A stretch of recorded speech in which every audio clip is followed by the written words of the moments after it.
ಮೊದಲು ಪವಿತ್ರಾತ್ಮನ ಭಾರ ನಮ್ಮಲ್ಲಿ ಬರಬೇಕು. ಎರಡನೇದಾಗಿ ಜ್ಞಾನ ಕೇಳಬೇಕು. ಸೇವೆ ಮಾಡಬೇಕಾದ್ರೆ, ಸುವಾರ್ತೆ ಸಾರಬೇಕಾದ್ರೆ ಜ್ಞಾನ ಕೇಳಬೇಕು. ಮೂರನೇದು ಏನು ಹೇಳಿ ದೇವರು, ಲೋಕವನ್ನೆಲ್ಲ ಸಂಪಾದನೆ ಮಾಡೋದಕ್ಕಿಂತ ಹೆಚ್ಚಾಗಿ ಆತ್ಮಗಳ ಸಂಪಾದನೆ ಮಾಡೋದೇ ಶ್ರೇಷ್ಠವಾದದ್ದು. ಐದನೇದು ಕಳೆದು ಹೋದ ಕುರಿಗಳಿಗೋಸ್ಕರ 99 ಕುರಿಗಳನ್ನು ಬಿಟ್ಟು ಒಂದು ಕುರಿನ ಹುಡ್ಕೊಂಡು ಹೋಗ್ಬೇಕು.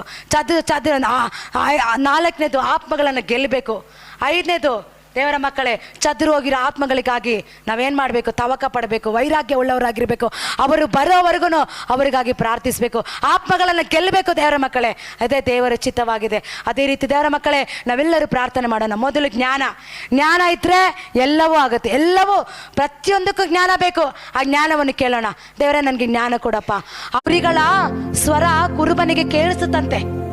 ಅದನ್ನು ಅರ್ಥ ಮಾಡಿಕೊಂಡು ದೇವರ ಮಕ್ಕಳೇ ನಾವು ಯಾವಾಗಲೂ ಎಚ್ಚರವಾಗಿರಬೇಕು. ಅದಕ್ಕೆ ನಾವು ಯಾವಾಗಲೂ ಎಚ್ಚರವಾಗಿ ದೇವರ ಆಲಯಕ್ಕೆ ಹೋಗೋ ವಿಷಯದಲ್ಲಿ, ಪ್ರಾರ್ಥನೆ ಮಾಡೋ ವಿಷಯದಲ್ಲಿ.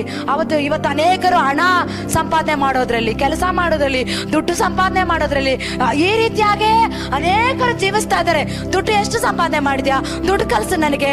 ದೇವರ ರಕ್ಷಣೆ ಬೇಡ, ಆತ್ಮನ ರಕ್ಷಣೆ ಬೇಡ, ಪರಿಶುದ್ಧ ಜೀವನ ಬೇಡ ಅವ್ರಿಗೆ.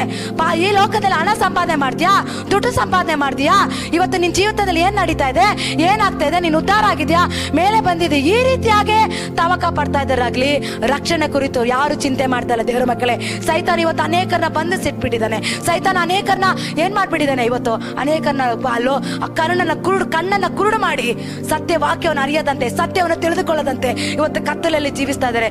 ನಿಮ್ಮನ್ನ ದೇವ್ರು ಏನಕ್ಕಾಗಿ ಕರೆದಿದ್ದಾರೆ? ಕತ್ತಲಲ್ಲಿ ಇರೋರನ್ನ ಬಿಡಿಸೋದಕ್ಕೆ, ಪಾಪಿಗಳನ್ನ ಬಿಡಿಸೋದಕ್ಕೆ ದೇವ್ರು ನಿನ್ನನ್ನು ಕರೆದಿದ್ದಾರೆ. ಅಂದ್ರೆ ಅವ್ರನ್ನೆಲ್ಲ ಮರೆತು ಅವರಿಗಾಗಿ ಕುರಿತು ಪ್ರಾರ್ಥನೆ ಮಾಡು. ಒಂದು ವಿಷಯ, ದೇವರ ವಾಕ್ಯಕ್ಕೆ ತತ್ವ ವಿರುದ್ಧವಾಗಿ ಅವ್ರು ಏನಾದ್ರೂ ಮಾತಾಡಿದ್ರೆ ಆ ವಾಕ್ಯನ ಹೇಳು. ನೀನು ಹೇಳಿಲ್ಲ ಅಂದ್ರೆ ನಿನ್ನನ್ನ ದೇವ್ರ ಲೆಕ್ಕ ಕೇಳ್ತಾರೆ. ನಿನ್ನ ಅಣ್ಣ ನರಕಕ್ಕೆ ಹೋಗೋದು, ನಿನ್ನ ಅಪ್ಪ ಅಮ್ಮ ನರಕಕ್ಕೆ ಹೋಗೋದು ನಿಮಗೆ ಇಷ್ಟನಾ? ನಿಮ್ಮ ಅಪ್ಪ ಅಮ್ಮ, ನಿಮ್ಮ ಅಣ್ಣ ಅತ್ತಿಗೆ ಎಲ್ಲ ರಕ್ಷಣೆ ಬರಬೇಕು. ನಿನ್ನ ಕುಟುಂಬದ ರಕ್ಷಣೆ ಬರಬೇಕು, ನಿಮ್ಮ ಊರ ರಕ್ಷಣೆ ಬರಬೇಕು, ನಿಮ್ಮ ಸಂಬಂಧಿಕ ರಕ್ಷಣೆ ಬರಬೇಕು. ಅವ್ರು ಏನಾದ್ರೂ ಅನ್ಕೊಳ್ಳಿ, ಮಾತಾಡೋ ಸಮಯ ಬಂದಾಗ ಮಾತಾಡಬೇಕು. ಮೌನವಾಗಿರೋ ಸಮಯದಲ್ಲಿ ಮೌನ ಆಗಿರ್ಬೇಕು. ಯೇಸು ಸ್ವಾಮಿ ತಂದೆಯಾದ ದೇವರ ಚಿತ್ತ ನೆರವೇರಿಸ್ಬೇಕಂತೇಳಿ ಅವ್ರು ಮೌನವಾಗಿದ್ರ? ಎಷ್ಟೇ ಜಾಗಗಳೆಲ್ಲ ಅವ್ರು ಮಾತಾಡಿದ್ರು. ಅವರು ಸ್ವಾರ್ಥ ಸಾರದೆ ಹೋಗಿದ್ರೆ, ಅವ್ರು ಖಂಡಿಸದೆ ಹೋಗಿದ್ರೆ, ಶಿಷ್ಯರನ್ನ ಎಚ್ಚರಿಸದೆ ಹೋಗಿದ್ರೆ ಇವತ್ತು ಯಾರಿಗೂ ಸ್ವಾರ್ಥ ಸಿಗ್ತಾ ಇರಲಿಲ್ಲ.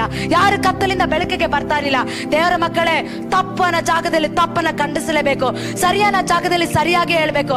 ನೀನು ತಪ್ಪು ಮಾಡಿಲ್ಲ ಅಂದಾಗ ನೀನು ಮಾತಾಡಕ್ಕೆ ಕಾರಣ ಇಲ್ದಿರೋ ಟೈಮಲ್ಲಿ ಮೌನವಾಗಿರು. ದೇವ್ರು ಯುದ್ಧ ಮಾಡ್ತಾರೆ. ಆದ್ರೆ ಮಾತಾಡೋ ಟೈಮಲ್ಲಿ ನಾವು ಮಾತಾಡ್ಲೇಬೇಕು. ವಾಕ್ಯ ನಿನಗೆ ಗೊತ್ತಿದೆ ಅಂದ್ರೆ, ಸತ್ಯ ನಿನಗೆ ಗೊತ್ತಿದೆ ಅಂದ್ರೆ ಆ ಸತ್ಯನ ಮುಚ್ಚಿಡ್ಬೇಡ. ದೇವರ ಸತ್ಯವನ್ನ ತಿಳಿದುಕೋ.